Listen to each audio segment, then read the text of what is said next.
Doc Loves the Kids, a local Kitsap County nonprofit organization established in 2015, whose mission is to provide activities, programs, and community support for at-risk youth. They put the U in community. Doc Loves the Kids.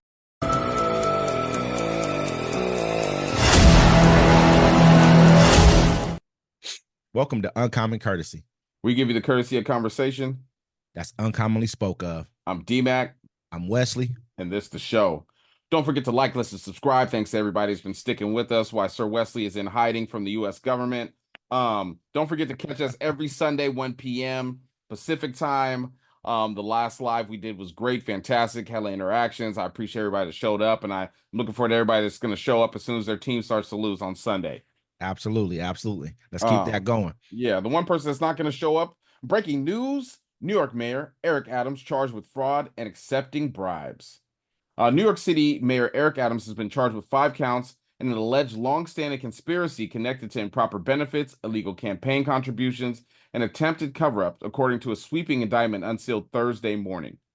Adams, 64, faces 1 count of wire fraud, 1 count of conspiracy, 2 counts of solicitation of contribution from a foreign national, and 1 count of bribery, according to the indictment. Charges that expose the mayor to significant prison time if convicted. Adams, who was elected in 2021, is the first sitting New York City mayor to ever face charges. Yeah, this is kind of crazy. A lot of this is stemming from his dealings with Turkish. I guess they're like some people from Turkey that he's been dealing with, some Turkish officials, and they've been getting him a lot of like luxury flights, basically upgrades. It's kind of crazy because they're just talking about upgrades on flights. A lot of it is. I mean, he also had some luxury hotel rooms that added up to like $46,000. Whenever you get the feds involved, they're going to make sure they put the top dollar on it. It's like when they catch somebody with some fentanyl or something. Yeah, they're like street value $200. It could have been $2 million if they sold it. Yeah, piece by piece. I mean, nope. The dude looking at him like, man, I was gonna make like about $50,000 off this top end. You talk about $2 million. This is crazy. But I mean, the point of it is though, a lot of this is coming from he's telling people that he got like $10 million in like solicited contributions that he basically lied about. That he didn't, I don't know if it was $10 million cash. I think it was like a lot of it was just in benefits and other things that he got from him. But it stems from a Turkish officials. Whenever he would go fly, he'd go to Saudi Arabia. Wherever he would go, he would fly through Turkey. I think he went to Ghana one time, flew through Turkey, and upgraded his flights to everything. You know what I mean? He would get all the perks that he's supposed to be letting people know that he got. Did that create influence on any of his policies? Okay. Yeah, I mean, so it's specifically, Adams received luxury travel and other benefits from a Turkish official, and later in exchange pressured the NYC Fire Department to open a Turkish consular building without a fire inspection, the indictment says. So they came back, I guess, and they may have some messages saying like, where this guy's like, hey, what you received this from us, now it's time for you to kind of step up to them. And I guess the fire department came out and said they felt like they would have been fired if they had not have done this. And people are going to say whatever is expedient for them, but they may have felt like that. They could have used the mayor, bro. He could have cut funding to them, could have had their building inspected more. Without a fire inspection. Yeah, that's crazy. And then people then burns down, that goes on the fire and you're marshal. In New York, everything's like pretty much clustered in, Yeah. I'm not sure where this was exactly at. You know what I mean? So yeah. If he was a Supreme Court justice, they would have just ignored him. Oh, definitely. They were ignoring him. But he came out today. Did you see basically when he came out and he was like, he tried to have like a press conference with like every black person in the city behind him. And this dude got on a megaphone, was like, hey man, this ain't a black issue, bro. Your policies are not helping black people as it is right now. He cooked them, bro. He cooked them pretty badly about this situation. And so, I mean, Eric Adams, I haven't seen a lot of great stuff from him. Honestly, he hasn't really seemed like he's been the upstanding mayor that he should have been, especially given another black person the opportunity to run, the largest city in the United States. You know what I mean? Like, Eric Adams got the job because what's his name? Who's the mayor of New York? His brother worked for CNN, and they got him out. Yeah, Cuomo, and they got him out on allegations. Andrew Cuomo. Yeah, they came out as false. You know what I'm saying? So that's why I'm saying it's like, for me, it's like, that's why I'm looking at the Puffy stuff. Like, roll out the evidence, show me the hard evidence, or because I'm not convicting nobody before nothing happens. But this man, he looks like he's cooked. let me say this. It said the indictment against Eric Adams alleges that he used straw contributions to cheat New York City's matching funds program. So basically, it says it alleged that his campaign claimed these donations were legal, allowing him to collect extra public funding for his campaign, totaling more than $10 million. Because he got this money, I guess, from a Turkish businessman. And then I guess I guess it has like a program. It sounds like they have a program to where whatever you collect, they'll publicly match your contribution. So he got a lot more money than he was supposed to through illegal campaign contributions, is what they're alleging right now. Yeah. And so they're saying the guy coming behind him, his name is Jamani D. Williams, and he from Brooklyn. And they were showing me pictures of him, and he was in there like, he got pictures. He got like them jail pose pictures. Like, I mean, he's probably the lieutenant governor. What is he right now? Is he the lieutenant governor right now? Let me see. I just had the article. Maybe not the lieutenant governor. I'm sorry, it's another one. It might be the I forget what it's called. Public advocate Joanna is the next in line of succession and would become acting mayor. He previously served on the New York City Council representing the 45th District neighborhood of Flatbush, East Flatbush, Midwood, Flatlands, and Marine Park in Brooklyn from 2010 to 2019. Williams is a first-generation Brooklyn native of Grandine heritage who graduated from okay. Anyways. So he's pretty much was like his running mate. So he's almost like the VP. So he's in line next to take the position. He probably won't be voted back in, especially anyone who's touched this administration is pretty much gone. I guess a number of his previous some of his people on his cabinet or whatever the case may be had already stepped down or been pushed out before this coming, So he knew this was coming. They raided his house. You know what I mean? Eric Adams, I can understand. He gave so much money to the immigrants coming in there and took kids out of school, stepped over the homeless people. I remember the people in Harlem. I think he spoke out against that, though. He actually spoke out against that, I believe. Yeah, after he got blowback, because he was in Harlem. And the people in Harlem were like, look, Joe, we got hella homeless people here, and you stepping over them and giving these new apartment buildings to these migrants that are coming in. But he was like, no, we ain't going to do that in Harlem, because he got nervous because, people in Harlem, they're crazy. But you got to look at it like this. Imagine being flooded with 100,000 people on top of the people. Okay, the homeless that are already here already kind of got their setup thing that they do and where they go and how they serve it. Hey, they do. I mean, if you're homeless, not saying all, but most homeless people that live in major cities already have their little things that they do. They know where to go eat in the morning. They know where to go. They're going to sleep at. They know kind of what they're doing. A lot of homelessness is not by choice, but some of it is, man. It's by choice. I'll say that. Yeah, I've met homeless people.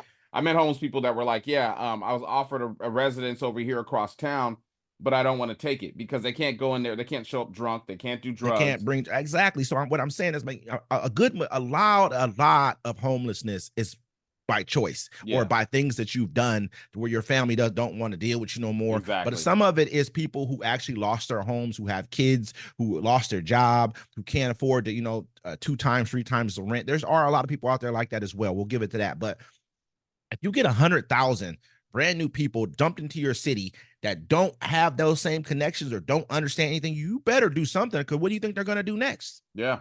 They're gonna be in your window, climbing through your windows, trying to figure it out. I mean, we all know Abbott those guys dumped these people on all what they call sanctuary cities. They bust them all up as they should have. Should they? Hey, think about it. It's like this. Should they? It's a federal government thing. That's bullshit. Think about this. You have the Texas and them are telling you, hey, we're having a problem. There's a lot of people think they're getting all of them. You know what I'm saying? Federal government's job, not New York City's job. Not Denver, Colorado's job. Everyone else is like, let them in. They should deserve a chance at the American dream. They're like, cool, we're going to send them to you. And now it's a problem, like Texas has been saying. But the point of it is, though, it's not my job to fix a federal problem.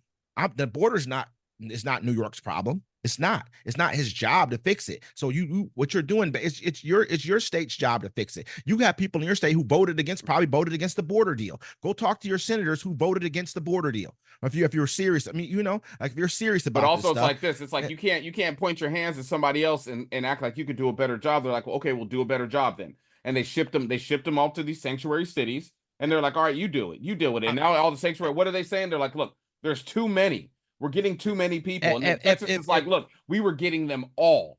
So you're getting 5 buses and we're getting 20 caravans. Oh, but if more than likely, Texas is already getting substantial amounts of funds from the government, federal government, to deal with some of this problem already. So you already have like a framework in place to deal with the problem to a degree.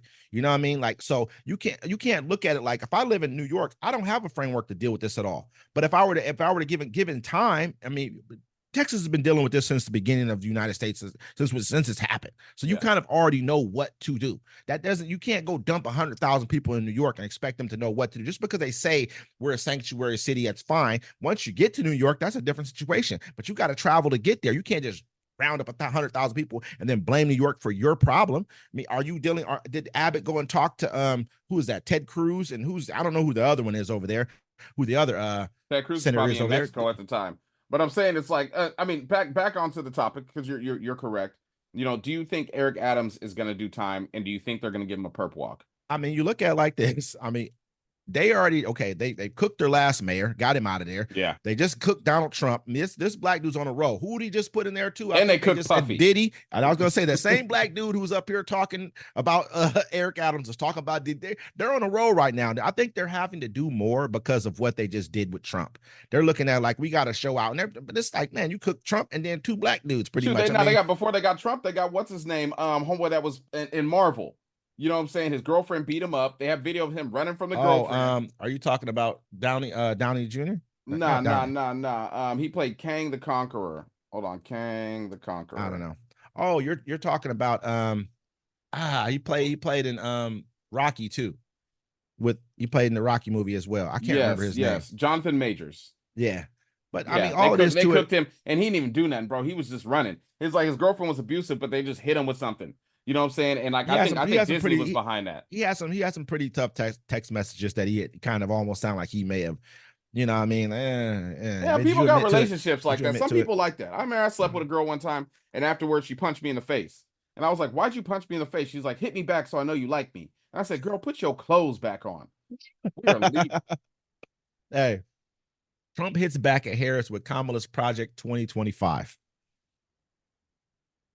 Former President Donald Trump struck back at Vice President Kamala Harris by releasing what he says is Harris's version of Project 2025 on Thursday. The list of policies Trump accuses Harris of supporting comes in reference to the Heritage Foundation's own Project 2025. Democrats have sought to tie Trump to the Heritage Project, but he says he has not read it and does not support it. Trump argued on social media that Harris's Project 2025 includes such policies as Citizens for 20 million illegals and taxpayer-funded reparations, among other things. These are some of the things that he put on here.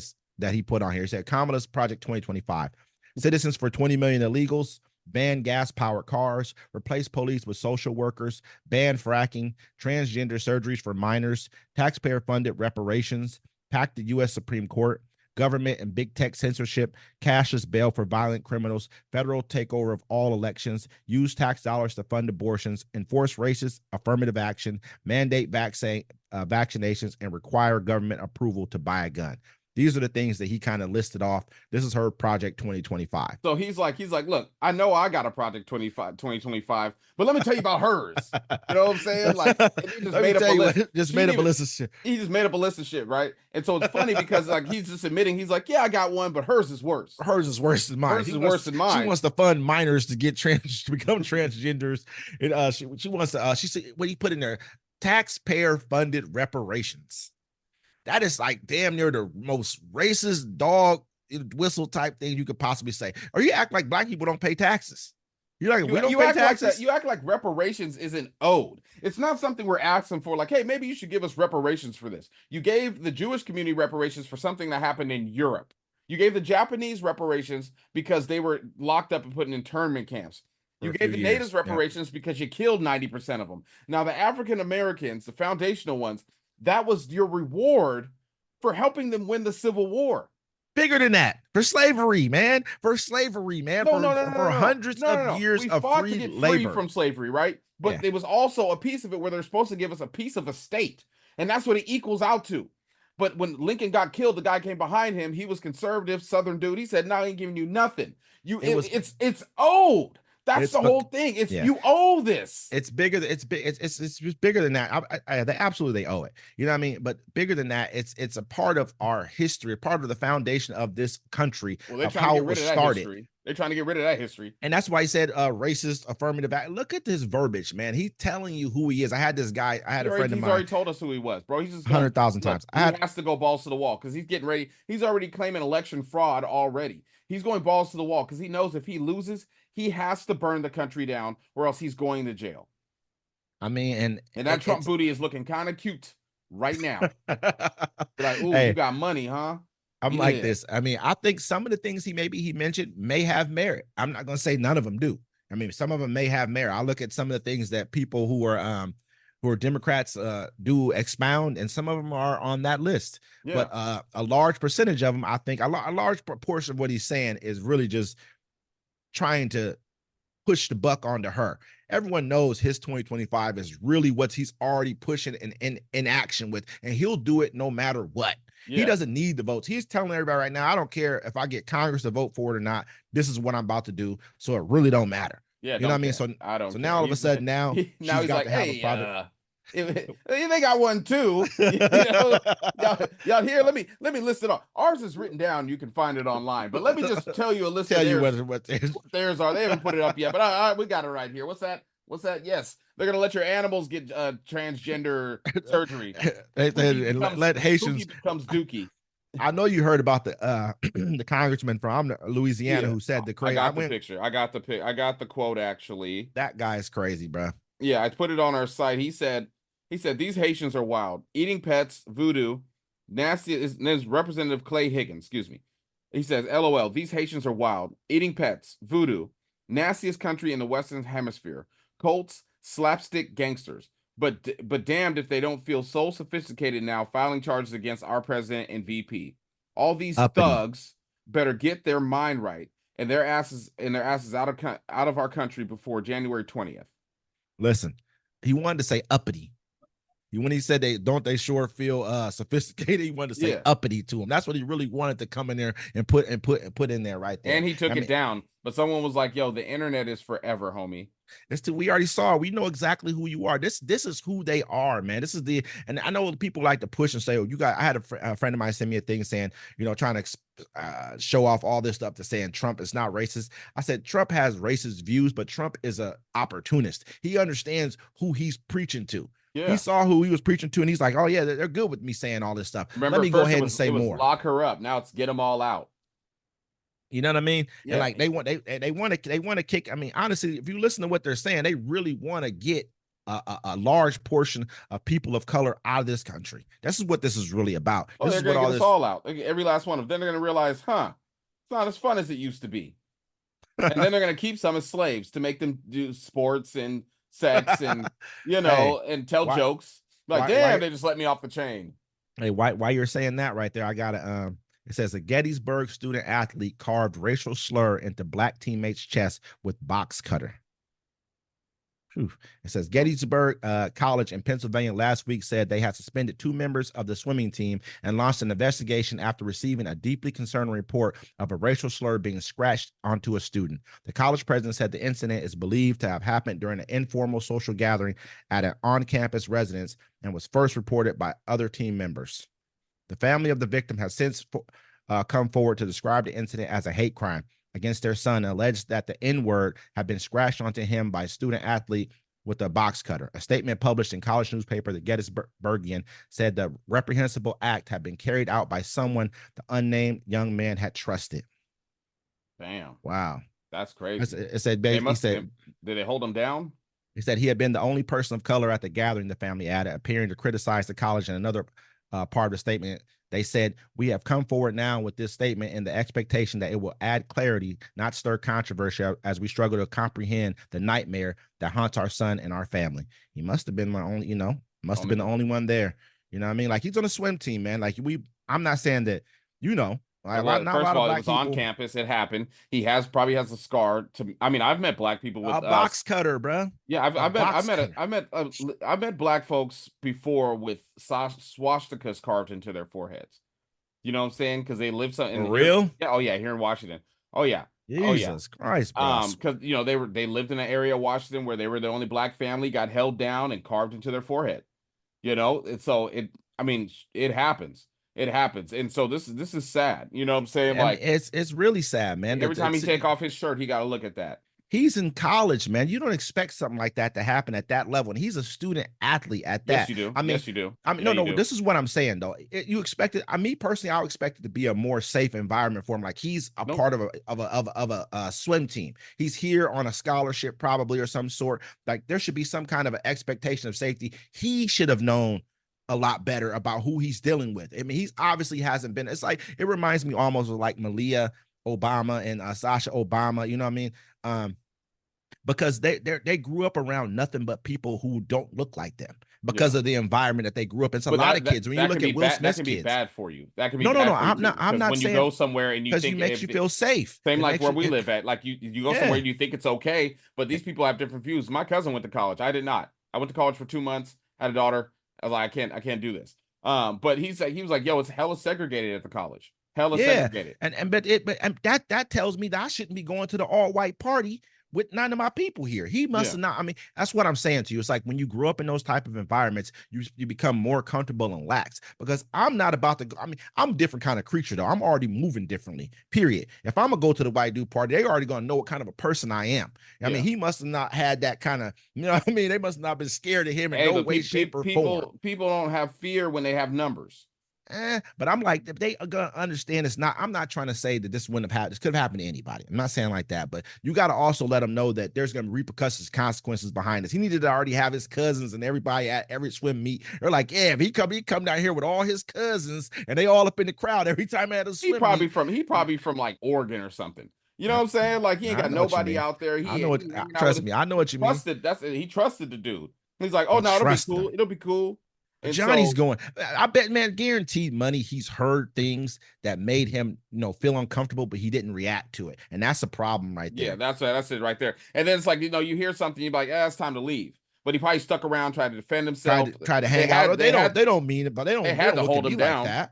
They don't look at me like that. That's the only thing that makes sense. Two people were suspended. So, I mean, you only had two dudes holding you, only two, and one of them carving. Oh, it's going to be hard to keep me down with just two people. The one dude you know what I'm saying? Like, depending on how drunk they got him. You know what I'm saying? Exactly. He could have been drunk and passed out, and then he just woke up with that on his chest. They could have drugged him. You know how college people do. Mm-hmm. They got date-rape drugs in the vending machines. No, he said in the vending machines. Damn. I'm saying, hey, I'm gonna finish it off with this. Woman sentenced to 18 years for racist plot to attack Baltimore power station. A Maryland woman who pleaded guilty to a neo-Nazi plot to attack multiple energy substations surrounding Baltimore was sentenced Wednesday to 18 years in prison and a lifetime of supervision upon her release, according to U.S. Attorney's Office of Maryland. Sarah Beth Clendale, pleaded guilty in May to federal conspiracy and firearm charges. Clendale communicated her plan to use high-powered rifles to shoot through key infrastructures at 5 substations that the U.S. government estimated could have caused roughly $75 million in damage had the plot not been foiled, according to prosecutors. Maryland, let's see. So her Clendale and co-defendants still set to face trial. Brandon Russell, who co-defended the neo-Nazi group Adam Waffen, believed the destruction of substation would lead to a cascading failure of Baltimore electrical grid that would permanently, completely lay the city to waste. So it's crazy. They're in this group. And it's crazy. It's like if one black dude does something bad, we're all bad, right? But this group is a neo-Nazi group about to commit terrorism on American citizens. And you're only taking two of them down. RICO. Sounds like a RICO to me right there. Are they going to hit him with a RICO? Got the whole entire organization? Probably not. But I guess the two of them met in prison or met like through some type of prison or when they were in prison or something like that. I'm not really sure. That's what I was reading. And he co-founded the group. Probably reeled her in real good with it, tell them what they wanted to do. And they were basically trying to knock out the power grid in order for it to cause chaos in a major black city, in a predominantly black city. That's why they're looking at it as a racial thing, because Baltimore is a predominantly black city. And that's why they kind of aimed for Baltimore. But I mean, for something like this, man, 18 years, I mean, and they never even followed through on the plot. They never even got a shot off, never did any. I mean, it's kind of like, that's a nice little chunk of change they gave him for that, and that's Yeah. federal time. That's probably gotta federal do- you time gotta- right there. 90% Day for of it. day. You're about to go ahead and do all that time. She's about to do. I mean, they said that once she gets off, she has lifetime probation, pretty supervision. much. Yeah, supervision for the rest of the time. She's the rest of her life. So you pretty much let them know what kind of a person you were. I mean, you were how I need to find out who's the rat. Who's the rat here? Because I mean, did he tell? Or you know what I mean? Because if y'all the only ones that know, who did y'all? Somebody in your group is probably a rat, and that's probably why they didn't RICO all y'all, because they're probably looking to get them for something else, or they might have just. Well, I mean, dude it says Russell had been incarcerated with when the two first met, stemming from a 2018 conviction related to his possession of an unregistered destructive device. He already ready to blow some shit up. Yeah, you know what I mean. So I mean, luckily they caught him. Luckily they found him.